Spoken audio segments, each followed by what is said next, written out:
Jean-Philippe Omotonde, bonjour. Bonjour mon cher Guy Samuel, je suis ravi de t'avoir aujourd'hui. Vous revenez d'une tournée que je dirais pratiquement mondiale, hein, parce que vous avez été en Afrique, au Canada, vous avez fait un certain nombre, parcouru un certain nombre de régions en France. Qu'est-ce qu'il en résulte de cette tournée et quels sont les coins au cours de ces tournées qui vous ont particulièrement marqué et pourquoi? Alors effectivement, bonjour à tous. Déjà, je remercie tous ceux qui m'ont dit avoir écouté les entretiens et qui m'ont vraiment incité à poursuivre. Et vraiment, je suis très ravi de vous avoir aujourd'hui.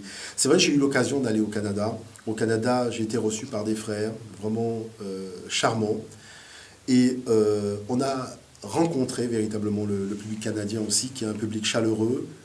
C'est pas du tout la même mentalité qu'en Europe. Il y a vraiment ce qu'on appelle l'accueil.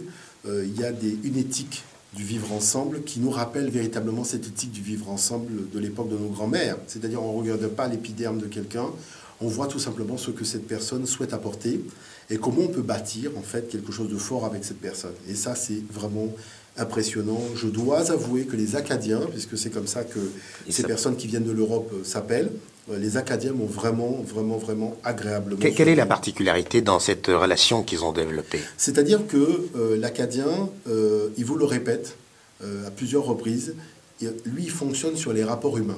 Il ne regarde pas l'épiderme de quelqu'un, la culture de la personne, il regarde vraiment ce que cette personne souhaite apporter donc, dans la ville, de manière à permettre à cette ville d'avoir un rayonnement supplémentaire. Ça, c'est la première chose. La deuxième chose pour eux, c'est important d'avoir des gens qui viennent d'autres horizons, qui viennent d'autres cultures, puisque tout simplement, ça leur permet de pouvoir partager avec ces gens-là. Vous savez, ils ont un mois de l'Afrique, et même s'il n'y a pas de Noirs dans la ville, ils font quand même le mois de l'Afrique. Donc quand il y a des Noirs qui viennent d'Haïti, des Antilles, j'ai rencontré des jeunes de la Martinique qui vivaient là-bas, et de l'Afrique, les gens sont contents. Et ils disent, écoutez, venez avec nous, participer à ce mois de l'Afrique. Et dans ce mois de l'Afrique, on parle des inventions, des savants, enfin des grandes découvertes du monde noir. Mais vraiment, on en parle à la télévision, on en parle dans les journaux, on en parle partout. C'est-à-dire on ne se cache pas pour en parler, on met vraiment en avant le génie africain. Et ça, c'est quand même quelque chose d'assez significatif. Pourquoi ils arrivent à le faire? Comment se fait-il qu'ils arrivent à le faire? Une si grande communauté arrive à le faire au Canada, alors que la France, qui a un parcours assez riche avec la population noire, biaise encore sur cette question. Je pense qu'en France, il y a un problème des élites qui tient en fait à la nature de la construction de l'économie française. Savoir depuis le XVIIe siècle, vous voyez cette problématique de l'esclavage avec le code noir, cette schématique de la vision de l'autre, cette dépréciation du monde non blanc, donc qui fait que dans le rapport avec l'autre, l'économie, vous savez, la France fait majoritairement des échanges commerciaux avec les pays européens. Quand il faut aller vers l'autre, on le voit, les gens sont mal à l'aise. Quand il faut aller faire du business avec l'Inde, quand il faut aller faire du business avec le Brésil, on voit bien qu'il n'y a pas cette habitude-là, en fait.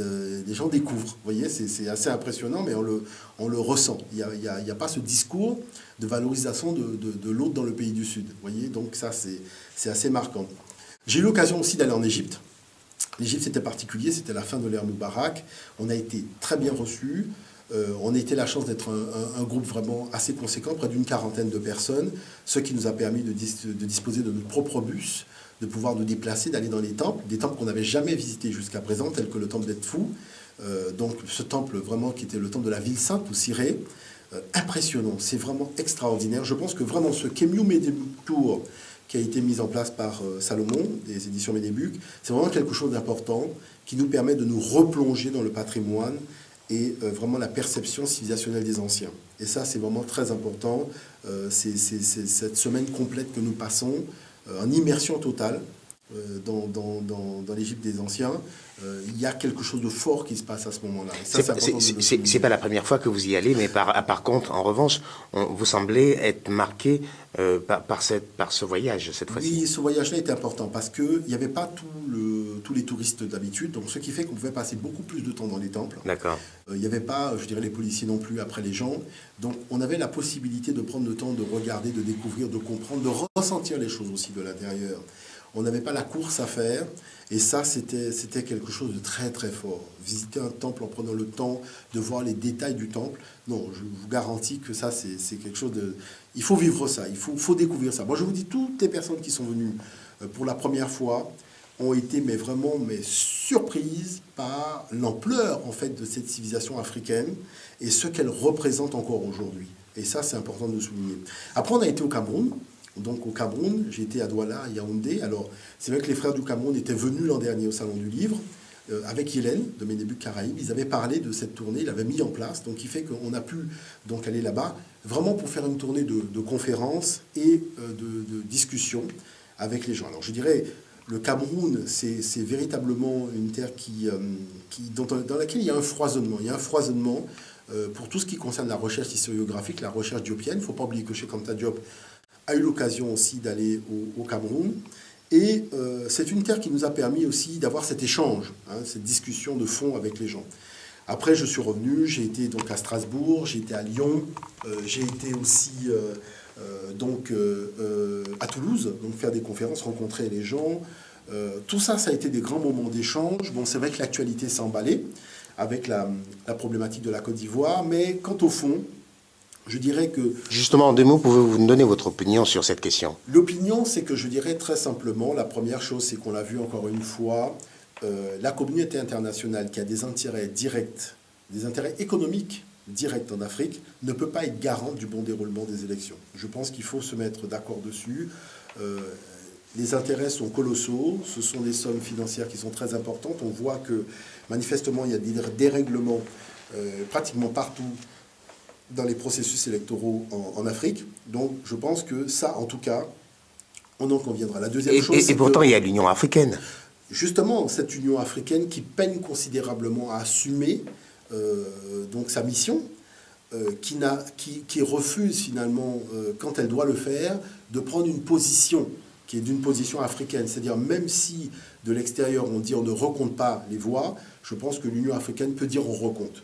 Et il y a vraiment un bilan à faire du comportement de l'Union africaine dans les conflits, d'une certaine façon, parce qu'on est confronté plus à la désunion africaine et aussi à des gens qui écoutent des voix de l'extérieur et chacun finalement essaie de trouver son scénario pour pouvoir tirer profit d'une situation où on a le pays voisin qui est en difficulté. Voyez, alors que ça ne se passe pas comme ça dans les autres contrées du monde.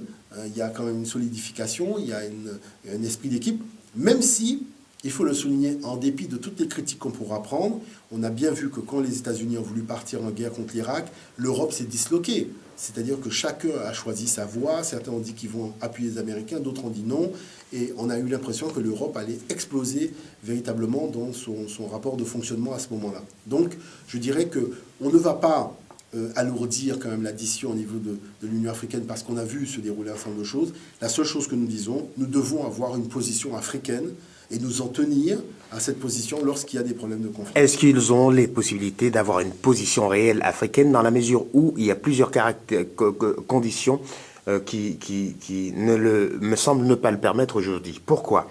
On sort quand même, comme vous avez souvent signalé, d'une traite négrière, de la colonisation, de la décolonisation. Mais on est, comme vous le signalez aussi, dans une guerre de prédation. Est-ce que l'Afrique aujourd'hui, alors qu'en face, il y a une force de frappe énorme, a la possibilité de dire, bah, écoutez, désormais, nous voyons les choses autrement? Est-ce que l'Afrique, les dirigeants africains ont la possibilité de le faire? Alors, il faut un courage extraordinaire, ça on peut le souligner, pour pouvoir arriver à le faire, mais il faut créer les conditions aussi pour pouvoir le faire. C'est-à-dire les conditions déjà économiques, il faut que les États africains s'engagent véritablement à financer l'Union africaine, parce que l'Union africaine est quand même essentiellement financée de l'extérieur, ce qui est un vrai souci. Bon. La deuxième chose, c'est qu'il faut aussi que les processus électoraux dans les pays, et ça c'est valable aussi pour les pays du Maghreb, soient conformes à la volonté des citoyens.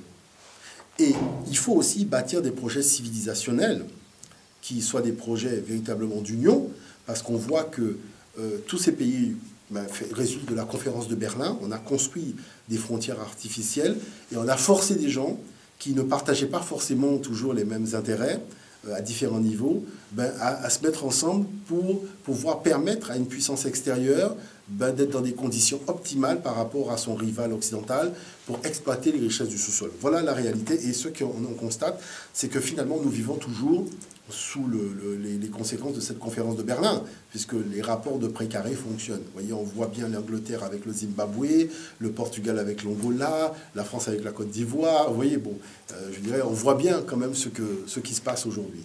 Mais la dernière dynamique de fond, c'est quand même cette position que nous devons avoir tous d'une façon générale, c'est-à-dire la décision d'être africain. Et quand je vois dans les discussions que j'ai eu l'occasion d'avoir par-ci par-là, je me rends compte qu'il y a un problème quand même sérieux. Et c'est pour ça que je dis qu'il faut qu'on aborde des problèmes aussi de fond à ce point-là.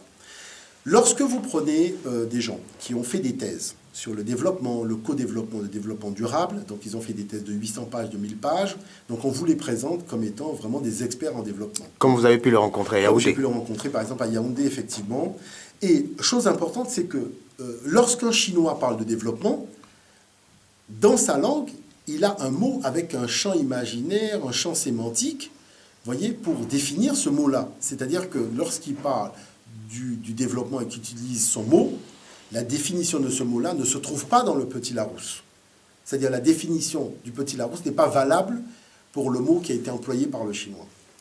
Maintenant, ce que je trouve puissant, c'est que moi j'ai eu l'occasion de demander aux gens, par exemple, comment on dit le mot développement au Douala, et je n'ai pas obtenu de réponse. C'est-à-dire que on fait des thèses en faisant comme si nos arrière-grands-pères, nos ancêtres, n'avaient pas de cerveau, c'est-à-dire ils n'ont jamais élaboré un mot pour le mot économie, ils n'ont jamais élaboré de mot pour le mot argent, ils n'ont jamais élaboré le mot croissance, les mots développement, pouvoir d'achat. On fait comme si ces mots-là n'ont jamais existé dans nos langues. On a bâti une espèce de prison invisible dans laquelle on a enfermé l'Afrique. Pourquoi? Parce que l'Afrique a des richesses, des minerais. L'Afrique possède pratiquement 90% des richesses de la planète. Donc, quand on a un tel niveau de richesse, l'Afrique devrait avoir 90% de la puissance de réflexion de la planète. Or, l'Afrique a 10% de la puissance de réflexion de la planète, alors qu'elle possède 90% des richesses de la planète. Donc, vous voyez bien que les richesses servent à tout le monde, sauf aux Africains. Voilà le fond du problème. Parce que l'Afrique n'est pas souveraine de son éducation scolaire. Vous voyez, aujourd'hui, on est formé en Afrique, mais pour passer le diplôme, c'est des gens de Bordeaux, de Nantes ou je ne sais pas quelle université qui viennent vous donner le label pour savoir quelle est l'histoire des Bambara. Vous voyez, c'est un peu comme si les gens qui sont gaulois descendaient à Ouagadougou pour passer un diplôme, pour certifier qui est gaulois, descendant de gaulois et qui n'en est pas. Vous voyez bien que les Français seraient les premiers à dire mais qu'est-ce qui se passe? Moi, en tant que descendant de gaulois, je ne vais pas aller à Ouagadougou passer un diplôme avec quelqu'un qui n'est même pas gaulois, qui ne sait même pas où ça se trouve, pour être certifié conforme, d'aller enseigner l'histoire des Gaulois hors d'Europe. Eh bien, c'est le contraire, ça marche. Vous voyez, parce que c'est ça qu'on appelle la colonisation et la colonialocratie.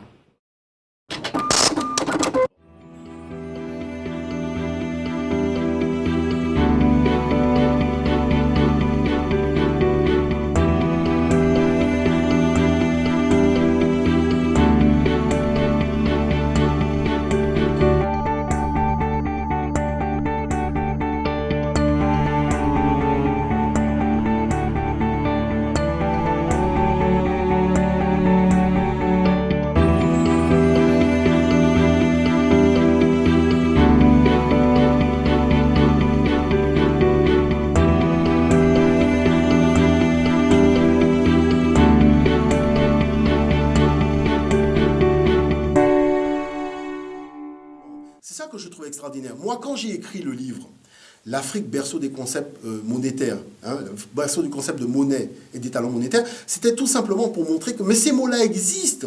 Depuis l'époque pharaonique, ancien empire, 3e millénaire avant l'ère chrétienne, le mot prix existait. Voyez, le mot acheter, le mot vendeur, le mot acheteur, le mot économie, tous ces mots-là existaient. Comment vous pouvez imaginer que lorsqu'un Chinois fait une thèse sur le développement, il vous parle de la Chine? Mais lorsqu'un panafricain vous parle, vous fait une thèse sur le développement, il vous parle de l'Occident.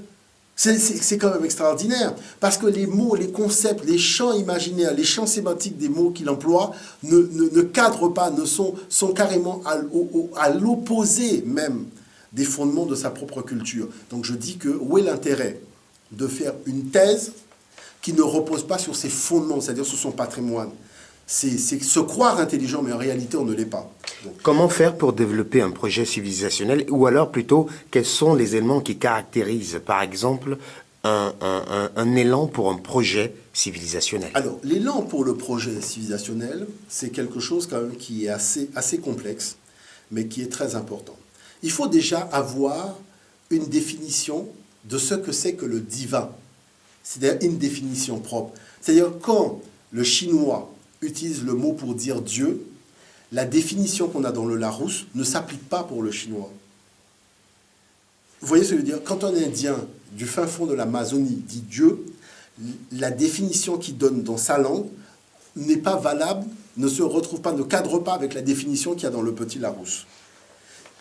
Les peuples qui ont vécu le choc de la colonisation, ce sont les seuls, quand ils parlent de Dieu, c'est la définition du petit Larousse qui est valable.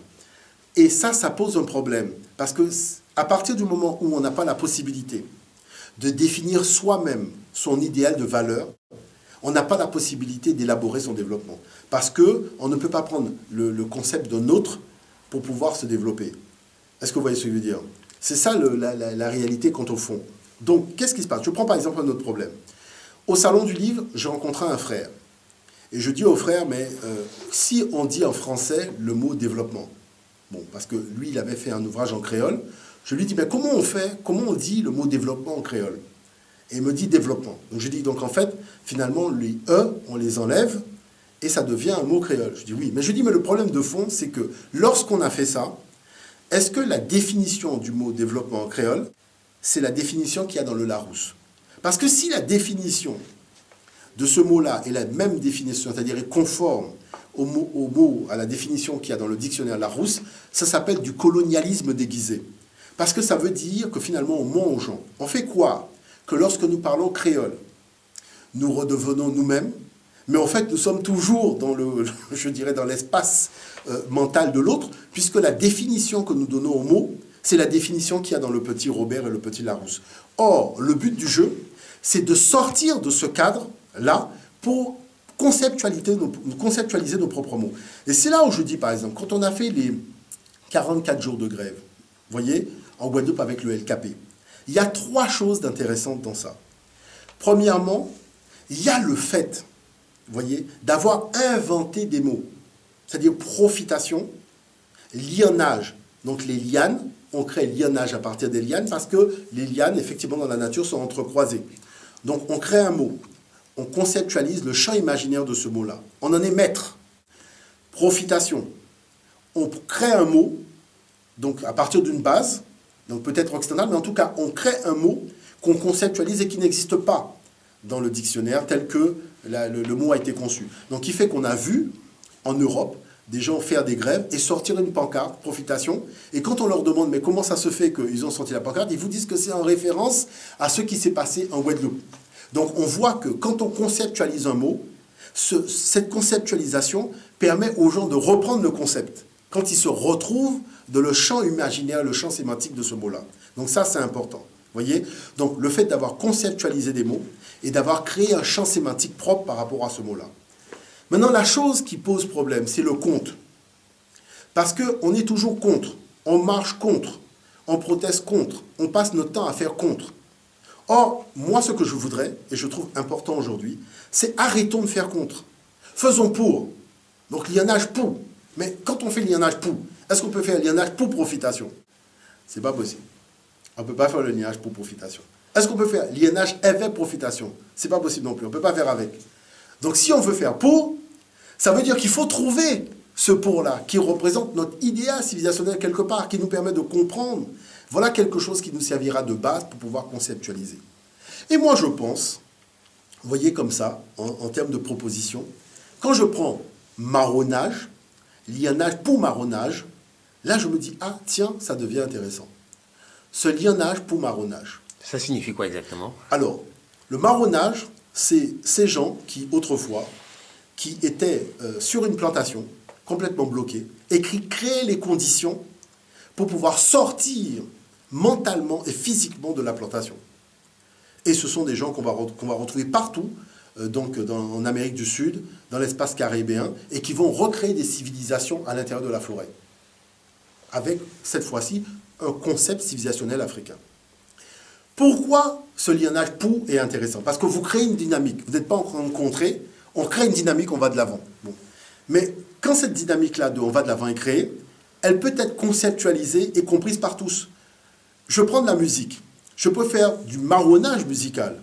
C'est-à-dire que cette musique que je crée, vous ne pouvez pas l'entendre quand vous êtes en Russie. Vous ne pouvez pas l'entendre quand on est en Chine. Parce que cette musique que je crée, c'est une musique qui repose sur ma vision même de ce que c'est que la musique, ma vision africaine, ma vision kamite de la musique. Je peux faire par exemple aussi du lienage économique, du marronnage économique. Marronnage économique, ça veut dire quoi? Ça veut dire que ce que je vais vendre, je prends un exemple de marronnage économique, je dis que puisque j'ai des moustiques, au lieu d'aller acheter une crème qui a été fabriquée dans un laboratoire en Angleterre, je prends ce que faisait ma grand-mère, c'est-à-dire la citronnelle, et à partir de la citronnelle, je fais une crème, ou je fais un thé, ou je fais une substance que je vais pouvoir mettre sur ma peau. C'est-à-dire je fais, vous voyez ce que je veux dire par là? Du marronnage économique, c'est-à-dire que je décide que je vais utiliser ma base culturelle comme fondement de ma future économie. Je peux faire aussi du marronnage éducatif. Je peux décider que dorénavant, je parle créole à l'enfant, avec une création de concepts au niveau des champs imaginaires créoles. Je peux faire du lienage sportif, c'est-à-dire que je crée une compétition dans les sports, sont des sports qui existent chez moi et qu'on ne va pas forcément trouver ailleurs. Donc on peut faire du marronnage à tous les niveaux. Est-ce que vous voyez? Et ce concept de marronnage, qui peut être du marronnage et aussi du marronnage économique, fait que forcément, ce qui était à la base de l'économie de nos grands-mères, eh bien, revient à la mode. Ce que j'entends par revient à la mode devient le fondement même de notre réflexion. Qui fait que quand je fais le marronnage, j'introduis le marronnage dans une thèse que je fais sur le développement, il n'y aura pas le mot développement. Vous voyez, je vais conceptualiser mes mots, conceptualiser mon mot économie. Je fais du marronnage à tous les niveaux. Et donc ce marronnage-là, au lieu d'être contre quelque chose, je suis pour quelque chose. C'est-à-dire sortir de cet univers carcéral, mental et physique dans lequel on a souhaité me mettre pour pouvoir créer un monde nouveau dans lequel moi je suis maître des concepts. Je suis maître de cet imaginaire-là. Et ce qui se passe, c'est que ça m'oblige aussi à faire un effort particulier, même au niveau de cette langue, qui est le créole, pour pouvoir créer des champs imaginaires sur les mots. Et ça crée une dynamique nouvelle. Donc ça pose la question, finalement, quel type de société que je veux construire demain, mais non pas contre, mais pour moi, c'est-à-dire dans le cadre de mes propres intérêts. C'est-à-dire dans le cadre de mes intérêts, sans être fermé à l'autre. C'est-à-dire le but du jeu, c'est pas de dire je vais faire contre un tel ou contre un tel. Je fais en mettant en avant mon patrimoine civilisationnel parce que j'ai un projet civilisationnel. Et ça, je pense que c'est quelque chose de très très important. Parce que, vous voyez, par exemple, il y a une science en histoire qu'on appelle la toponymie. La toponymie, c'est une science qui dit que lorsque j'ai pris possession d'un territoire, la preuve, c'est que j'ai pu donner un nom à ce territoire. J'ai pu donner un nom au lieu où je suis venu habiter. Or, qu'est-ce qui se passe? Nous avons du mal à évoluer à ce niveau de pensée. C'est-à-dire que les noms que nous nous donnons, les noms que nous donnons au lieu, doivent être aussi dans le cadre du marronnage. Voilà ce que je dis. C'est-à-dire que nous devons faire aussi du marronnage dans les choix des noms des localités, dans les choix de nos noms. Dans ce niveau-là aussi, le marronnage doit être à tous les niveaux. Et c'est un marronnage qui consiste tout simplement à retrouver la faculté d'être un créateur. Nous ne sommes plus dans le cadre de suivre, je dirais, les idées ou les concepts émanant d'un autre ou de l'extérieur, mais nous devenons des créateurs de nos propres concepts. Nous analysons notre potentiel, les forces, les faiblesses, et à partir de là, nous créons des concepts. Et ces concepts-là pourront être repris par d'autres, tout simplement parce que nous aurons défini le champ sémantique et l'imaginaire de tout cela. N'oublions jamais que tous les mots véhiculent avec eux un champ imaginaire. Quand on a dit un mot, il y a aussi une charge émotionnelle que véhicule ce mot-là. D'où le fait de créer de nouveaux mots, de manière à créer des charges émotionnelles positives qui nous permettent tout simplement de nous dynamiser et d'aller de l'avant ensemble chaque fois qu'on prononce ces mots-là. Je pense que là-dessus, il y a une vraie réflexion à mener à ce niveau-là. Alors, pour finir, Jean-Philippe, comment dit-on en égyptien « je vous remercie » ? Comment dit-on? Vous savez, chez nous, en Égypte, en Stéim, quand on saluait les gens, en fin de journée, c'était donc la fin de l'après-midi, donc Guéré, qui représente la nuit, et Otep. Donc on dit Guéré, Otep. Guéré Otep, Jean-Philippe. Guéré, Otep, mes très chers. À très bientôt. À très bientôt.